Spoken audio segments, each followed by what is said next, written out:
Okay, so today for differentiation, we're going to look at the product rule. So if we've got an equation where we've got y equals x squared times sine x, that's a product of two separate functions. To differentiate that, what we're going to do is we're going to call them f of x, so let's call it f, and we're going to call this function here g of x. Now the rule is, to differentiate that, now I'm going to call overall function h of x, so I'm going to say h of x equals f of x times sine x, which is g of x. Now the rule is, to find out what h dashed of x is, it's f dashed of g plus g dashed of f. So what I need to do, I've labelled up this one being function f, and I've labelled this one up function g, so I'm going to differentiate this one, I'm going to differentiate this one, I'm going to apply this formula here. So f dashed, so if we're taking the derivative of x squared, it's going to give us 2x, and the derivative of sine x for g dashed is going to be cos x. So now, so that I can use my formula, I've got f dashed, I've got g dashed, and I've got f. So I'm just going to put all that into the formula for h dashed of x. So h dashed of x equals f dashed, then g, so that's going to be 2x times sine x, plus g dashed, that is cos x, times f, and that is x squared. So we'll just tidy that up, 2x sine x plus x squared cos x. Now we've done that using function notation, we can also do it using Leibniz notation, that's like your dy by dx. So thinking back to this one, I'm going to write that one out again. So y equals x squared sine x. So rather than calling it f and g this time, I'm going to call it u and v. So that's u and that's v. Okay, so what we write down for this one is for dy by dx. Now, because we're adding them, it doesn't really matter if you get the order back to front, but when you come to the next rule, the quotient rule, it's important you get the order right, but we'll come to that later. So dy by dx, it's u times dv by dx. Now that's kind of back to front of what we've done here, but that's the way you normally see it laid out. So it's u dv by dx plus v du by dx. So it's basically just the same thing, but using the Leibniz notation. So I've got what u is, so I can write down what du by dx is. And I've got v, so I can write down what dv by dx is. So applying the formula here for the derivative, it's u times dv by dx, so it's going to be x squared times cos x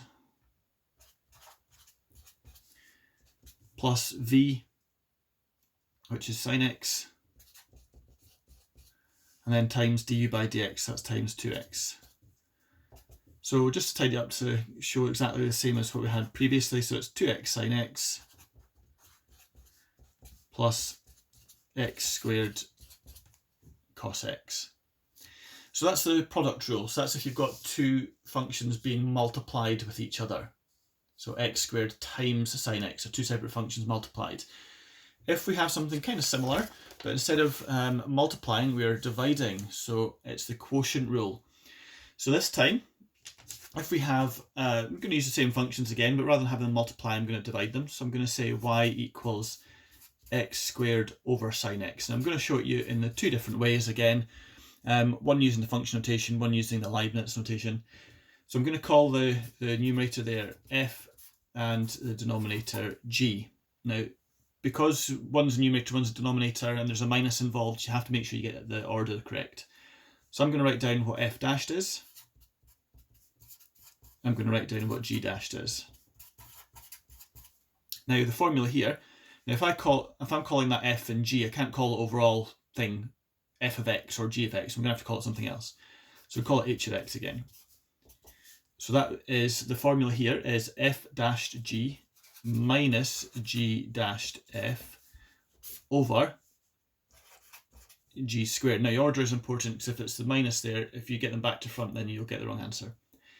So to find out what h dashed of x is, it's going to be f dashed of g, so it's going to be 2x times cos x minus g dashed times f, which is your x squared, all divided by g squared, like so. Now we can tidy it up a little bit and say that is 2x cos x. I had to have made a mistake here, so that should have been g. G was sine x, so I'll just change that. That should be sine x there. Let's change that there. Minus, I'll just write the other way around, x squared cos x all divided by, now sine x squared means sine x times sine x, but you can write it sine squared x. Okay, now we can also do it using the Leibniz notation. So we're going to work out what dy by dx is. But this time it is v times du by dx minus u times dv by dx, all divided by v squared. Now it is important you get that order right, the right way around. So u is going to be your numerator and v is going to be your denominator. Okay, so I'm just going to write that over here. U is equal to your x squared, v equals sine x. Okay, so we also have to use what du by dx is. That's 2x, and dv by dx, and that one is cos x.